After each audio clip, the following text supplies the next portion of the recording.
Hey guys, it's Steve again. Um, Back to talk more about The Walking Dead No Man's Land. We discussed all of the tabs around the screen.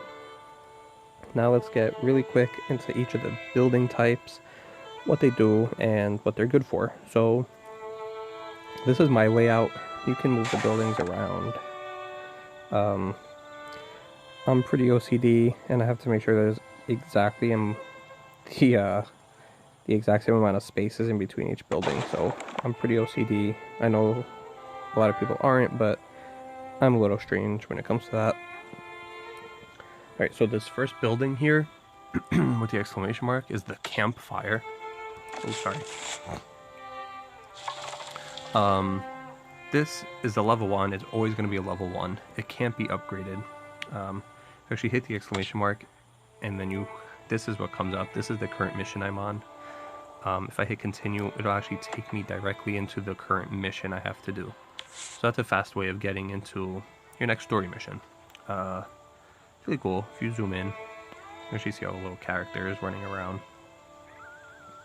So that's that. The next is the most important building in the game, called the console. Upgrading this building will allow you to upgrade other buildings. So once I upgrade all my other buildings to the max that I can, I will upgrade my console, which will then in turn allow me to upgrade my buildings again. To upgrade this right now to a level 11, it's going to cost 300,000 supplies. That's crazy. I don't think I've ever had that much in one shot, but I will definitely get there eventually. My OCD kicks in though, and I do have to upgrade all my buildings before I even think about upgrading the console. So, but it's very important to upgrade. This little guy back here, not that important either. It's called the Memorial. The game does something called deadly missions, which I will show you in a few seconds. If you hit the little skull, I actually had 3 characters. I named them Michonne, Carol, and Rick. They all died in one mission. It was a really sad day for me. It tells you how long they survived with you, how many missions you took them on, and how many kills they had. That was a hard blow for me. They were my 3 strongest characters, but I managed to survive, so... yeah, that's the Memorial. Those are the only 3 characters I permanently lost. Once you permanently lose a character, their name gets marked here into the Memorial. It'll stay there forever. You can see when they died and all that other stuff, so it's really cool. Deadly missions, really quick. If you go down here to the map, the white line here, those are your main story missions. This here, the XP box here, and the supplies box, those are side missions you can do. They also cost gas to complete. This one here, however, with the knife and the gear, you see how it has a red background? When it's a red background, it's a deadly mission. You be careful when you do those. If any of your characters die in that mission, you will lose them forever. So just be careful with the deadlies. So keep your eye on the background color before you start. They do give you a warning, see deadly up here, when you click it. So it's kind of telling you, be careful, this is a deadly mission. If you die, someone will be lost forever. So be careful with that. The next building here is the hospital. I currently have a level 5 hospital. If your characters get injured during a mission, like anybody who gets injured in real life, they need to go to a hospital. So I can currently heal 2 characters at a time. And the current level 5 gives each character a 15-minute healing time reduction. So if you hit this little icon with the plus signs, I guess you can call the healing signs, when I get my hospital to a level 6, I'll be able to heal 3 survivors at the same time. So it's more efficient, and it's better for you, so you can play more with your stronger characters. Let's say I have 15 character slots. Let's say all 15 of my characters get injured. Only 3 of them will be healed at a time. And then after those 3 get healed, another 3 will jump into those slots. You have no control over this. They automatically go into the hospital once they're injured, so you don't have to worry about it. All that stuff gets done in the background. But you can use this screen to check up on them, so you know how much longer it takes for them to get healed. The next building is the radio tent. Use the radio tent to search for survivors. Well, you know you have the 40, well, I have 40 radios right now. That's what this is for. The survival level, the max level, it will never be lower than an 8. So that's good. So I might get a level 5 survivor with a max level 8. So I can still upgrade them up to a level 8. You will never see anything lower than an 8, which is good because the further into the game you get, the stronger characters you want. So upgrading Radio 10 is pretty important when it comes to that. Sorry, if you click this little icon here, it takes you into that same screen as if you were to click this icon here. And you call a survivor, which I did in a few videos before, and I won't do it again because I'm actually saving the radios. Sometimes they do events where it ups your chances at getting rare or even legendary characters, so I'll hold off on using. I've been saving my radios for a while. Getting radios, by the way, completing missions, sometimes you get them after you complete missions, or even killing these zombies outside the wall, which I'll show you in a few. The next building is the supply storage. Self-explanatory. Not sure if I even need to get really too much into it. It's where you store your supplies. So the higher the level, the more you can store. Right now, this building can store 280,000. I believe this one's the same. And this one is currently upgrading to be the same. So, oh, sorry about that.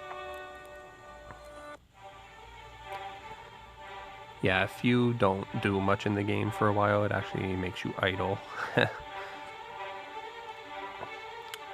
Come on.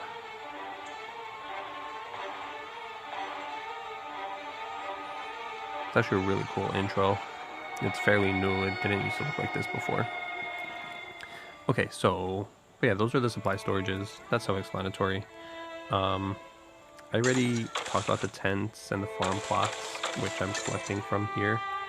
The tents is how you collect XP. The farm plots is also how you collect supplies. This building here, the training grounds, this is what you use to train your characters. Right now, I can't train anyone higher than a level 11. Even if their max level is 12, 13, 14, I can't train them past that until I upgrade my training grounds. And I can't upgrade my training grounds until my console's a level 11, so something I need to wait patiently for. If you hit the little human over here, it takes you into the character screen, which is the same as hitting this button here with the heads. This is how you upgrade characters. I don't have enough right now to upgrade anybody. If you look here, Sasha, she's fully trained. I can't train her anymore. She's a 10 out of 10. Whereas Jennifer, she's a 10 out of 13, so I can still train her. Once I train her this one more level, I won't be able to train her anymore until I upgrade my training grounds. So, the next important building here, 3 hours, 37 minutes I have left. That's my workshop.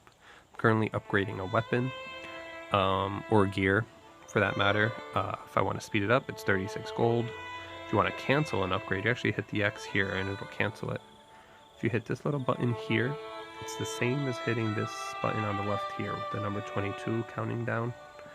So let's tap that. It takes you into the weapons screen, which you've seen before in my previous videos. This is where you go to upgrade weapons and all that good stuff. And another building here, the Outpost.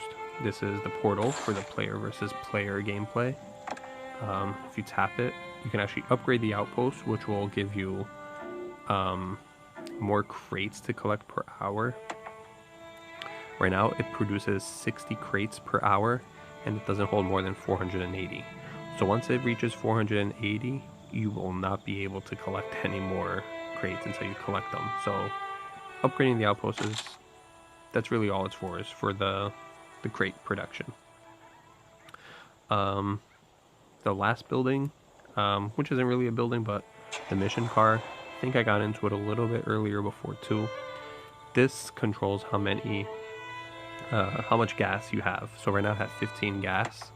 My storage capacity is 15.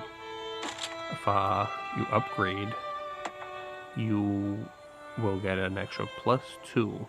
So my max will be 17 gas. So I will always have 17 gas.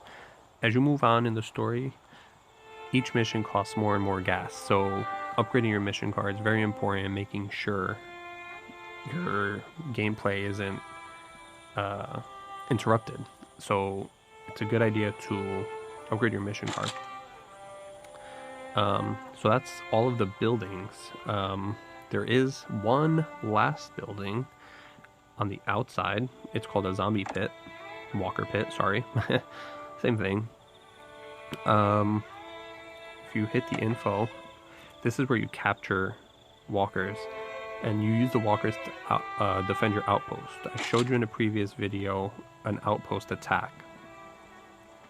I will give you an example. If you hit this little hand here, I currently have 5 regular walkers, 2 armored walkers, and 0 tank walkers.